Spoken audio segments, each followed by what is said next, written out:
Hello, my name is Mustafa and we are going to make a compass that works with Hall effect sensor EE-313. First, I want to start with the specifications. The supply current of our circuit should be less than 30 milliamps.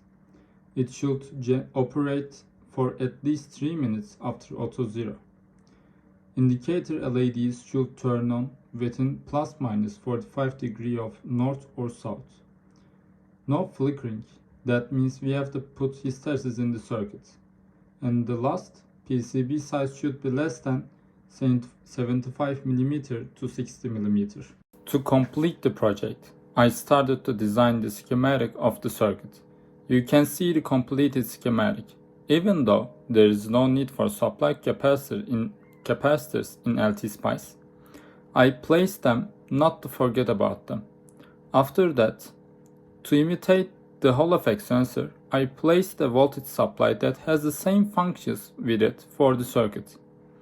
Since the Hall effect sensor works with the maximum 6V input voltage, I placed a voltage regulator as an IC component whose name is 7806. Since the oscillation on the sensor is extremely tiny, in other words 0.6 mV, I had to use high gain op-amp. In my circuit, the gain is R2 to R1, which is 1000.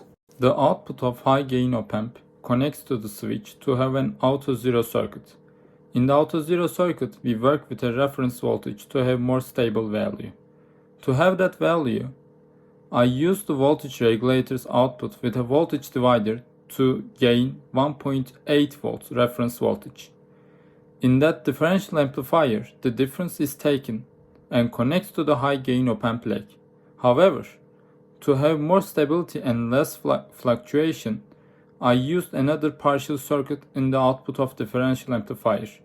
The value of R4, R5 and R6 is calculated to have the most extensive limits of saturation in the high gain op-amp, which is 1.5 to 13.5 volts. After that, I used the corrected high gain amplifier output to have two different comparators. The compared voltage values are determined as 6V and 5.6V. Since the output of high gain op-amp oscillates between 5.2 to 6.4V, the reference voltages worked perfectly. When the output of high gain op-amp overtakes 6V, comparator becomes saturated and LED is turned on. Same thing applies for the other way around. When the output of high gain op-amp goes down below 5.6V, other LED turns on. Between 5.6 to 6V, both of LEDs are turned off. To have hysteresis, I placed two large positive feedback resistors. With these resistors, I gained 0.2V hysteresis for both of the LEDs. Moreover, as you can see, the designed circuit consumes half of the required value of consumption, which is 30 mA. After simulation and testing, I continued with the schematic design in DeepTrace to design my PCB. The labeled nodes have been connected in DeepTrace to be more accurate in our design. To design the PCB, I started with the last portion of the circuit, which is comparator op-amp, since it has less multi-connection between other components. After that, I placed every component one by one. The most challenging part was having just one layered routing, when there are lots of connections to VCC and ground. The cable routing was at the bottom and the components were at the top layer. Even though there were some difficulties, the PCB design completed successfully. The last part was correction. Thus, I changed the design routes to check if the routes are too close to pins or other routes. The other checked error is misconductivity. We checked whether there is any misconnected component with respect to design schematic in the trace. And it is the demonstration of the circuit. While I am explaining the circuit, I am pressing the switch to activate the autocorrection circuit. As I explained it earlier, it recalibrates the circuit to operate more accurately.